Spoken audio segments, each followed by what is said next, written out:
The transatlantic tug-of-war, burden sharing, respect, and the unpredictability of Trump. The recent interview granted by the UK Prime Minister to the New York Times has ignited a fresh debate on the complex dynamics of the transatlantic relationship, particularly concerning burden sharing for European defense and the often unconventional approach of President Trump. The interview, prominently featured on the NYT website, reveals a nuanced perspective from the Prime Minister, acknowledging the validity of some of Trump's assertions while simultaneously navigating the inherent complexities of dealing with the unpredictable U.S. president. The Prime Minister's candid admission that President Trump has a point when he says there needs to be a greater burden borne by European countries for the collective self-defense of Europe has sent ripples across the political landscape. This statement, while seemingly straightforward, unpacks a multitude of underlying tensions. For years, the distribution of defense spending amongst NATO allies has been a contentious issue, with the U.S. consistently urging its European counterparts to increase their contributions. Trump's blunt, often abrasive, approach to this issue has exacerbated these existing tensions, creating a climate of uncertainty and requiring delicate diplomatic maneuvering. The Prime Minister's personal assessment of President Trump, expressing both liking and respect, and an understanding of his objectives, is equally intriguing.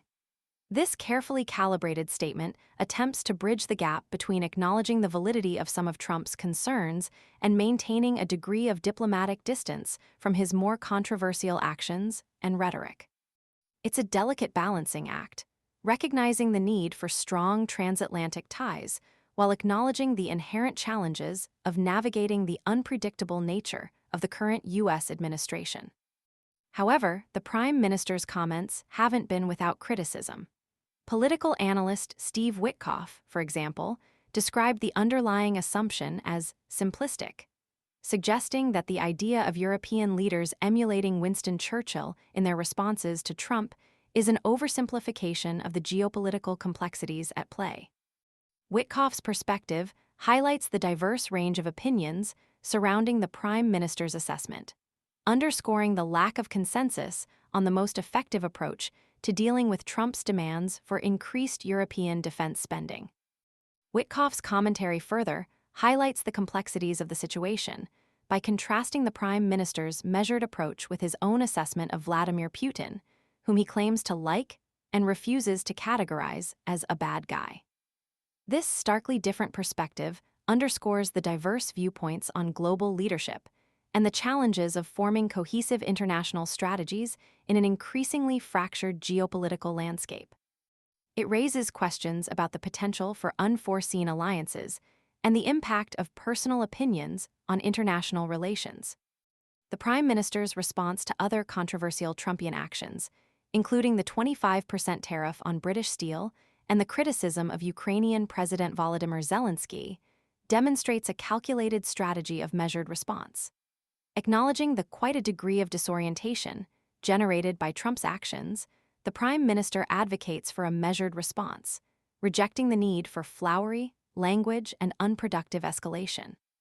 This approach underscores a pragmatic recognition of the realities of dealing with a volatile U.S. administration, prioritizing strategic stability over emotional reactivity.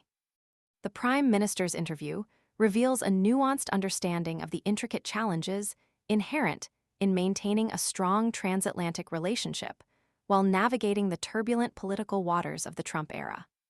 The balancing act between acknowledging the validity of some of Trump's concerns, managing the unpredictable nature of his administration, and maintaining strong international alliances presents a significant diplomatic challenge. The Prime Minister's emphasis on a measured response, devoid of excessive rhetoric, suggests a strategic approach prioritizing long-term stability and the preservation of essential international relationships. The debate continues, however, regarding the best way to address the concerns raised by Trump while simultaneously safeguarding the vital interests of European nations.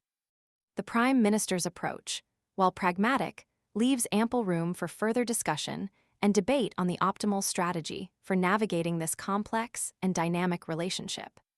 The future of transatlantic cooperation hinges on the ability to find common ground while managing the inherent complexities of international diplomacy in an increasingly uncertain global environment.